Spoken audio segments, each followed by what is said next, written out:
Eu sou o Luiz Felipe Xavier, professor de hermenêutica, e essa é a nossa videoaula da unidade 8, a nossa última unidade.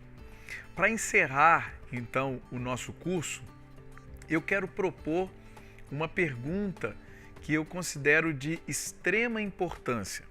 E nós poderíamos dizer que com essa pergunta a gente fecha com chave de ouro tudo que nós conversamos até aqui. Essa pergunta é a seguinte: como interpretar o Antigo Testamento à luz do Novo Testamento? Como interpretar o Antigo Testamento à luz do Novo Testamento? Então, para responder essa pergunta tão importante, nós vamos refletir sobre alguns temas relacionados, então, à relação entre... Relacionados à relação é ótimo, né? Mas relacionados entre o Antigo Testamento e o Novo Testamento. Muito bem. A primeira resposta, então, para essa pergunta é considerando Cristo como a chave hermenêutica.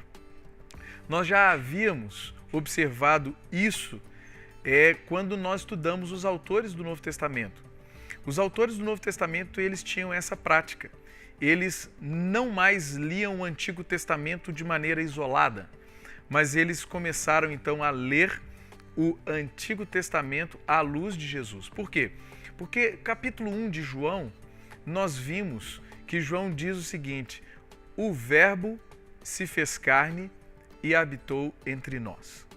Se o Verbo se fez carne e habitou entre nós, isso significa que tudo que Deus queria dizer de si mesmo, Ele disse na pessoa de Jesus. E agora todo o conteúdo bíblico precisa ser lido tendo Cristo como chave hermenêutica. Essa é a mesma ideia que nos é comunicada quando nós lemos o capítulo 1 de Hebreus. Hebreus diz que Deus falou muitas vezes, de muitas maneiras aos nossos pais, pelos profetas, mas agora nos últimos dias nos falou pelo Filho.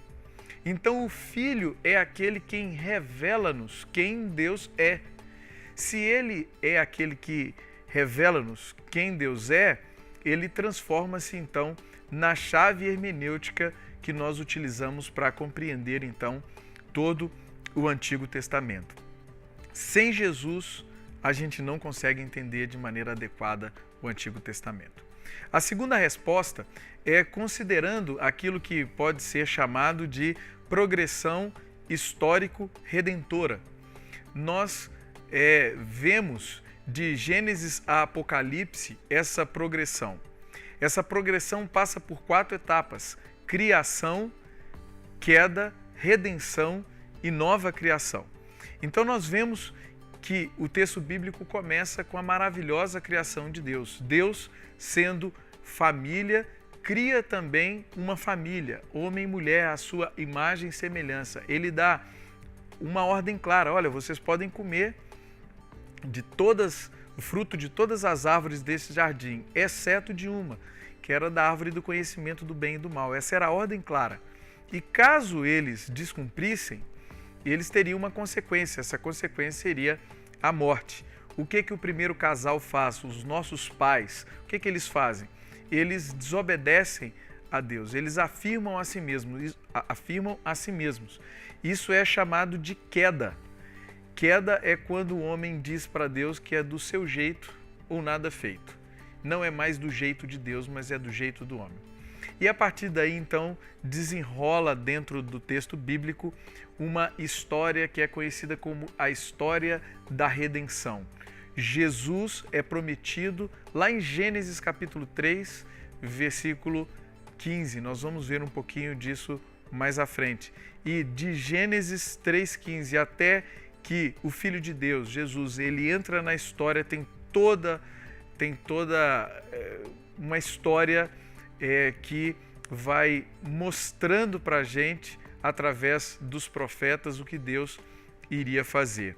Bom, Jesus entra na história, ele faz o caminho oposto do caminho de Adão. O Adão toma o caminho da independência, Jesus faz o caminho da dependência. Ele vive sem pecado, morre na cruz promove a reconciliação. E a partir daí uma nova criação está sendo feita por Deus. Deus está fazendo novas todas as coisas. Então, com essa perspectiva histórico-redentora, nós conseguimos estabelecer bem a relação entre o Antigo Testamento e o Novo Testamento. Numa terceira resposta para a pergunta que eu propus no início, é considerando a relação promessa-cumprimento.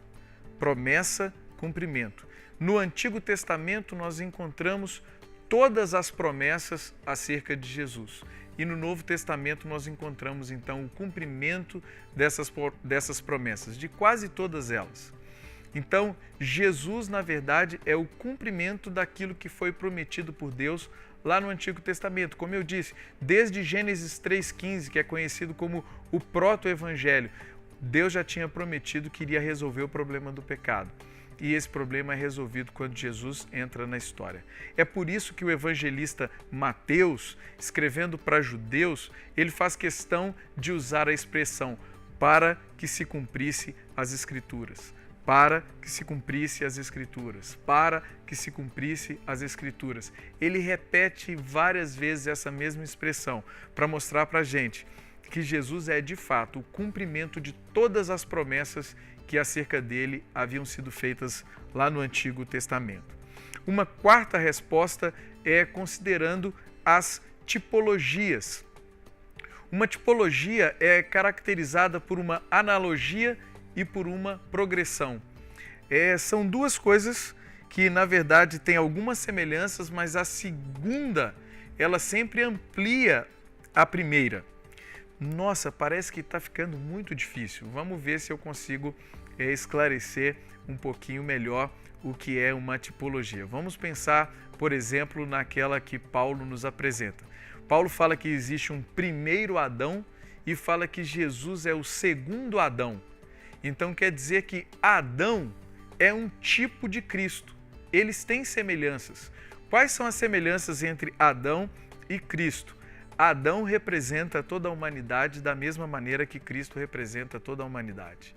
Mas Cristo é alguém que faz com que esse tipo progrida, porque por meio de um só homem, que é o Adão, entrou o pecado no mundo e pelo pecado a morte. Agora, o antitipo, que é o segundo Adão, que é Jesus, é por meio dele que entra a salvação no mundo e pela salvação a vida.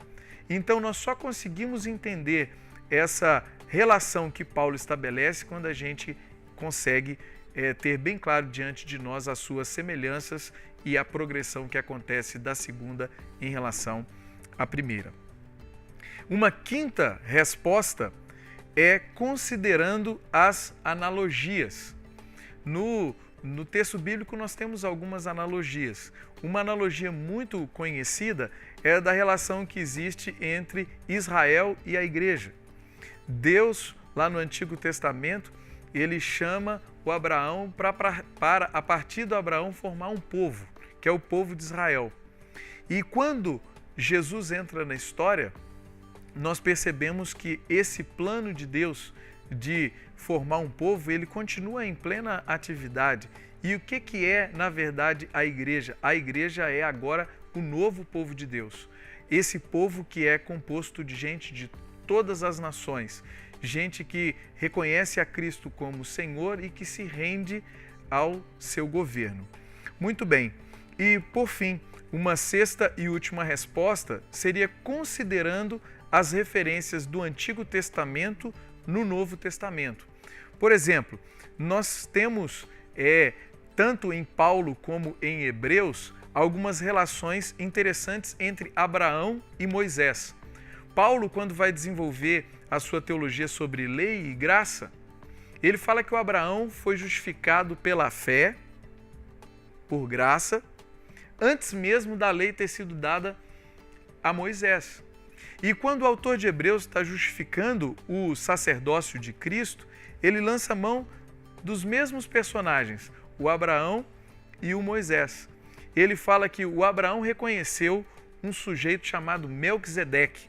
Ele discerniu que o Melquisedeque era sacerdote do Deus Altíssimo.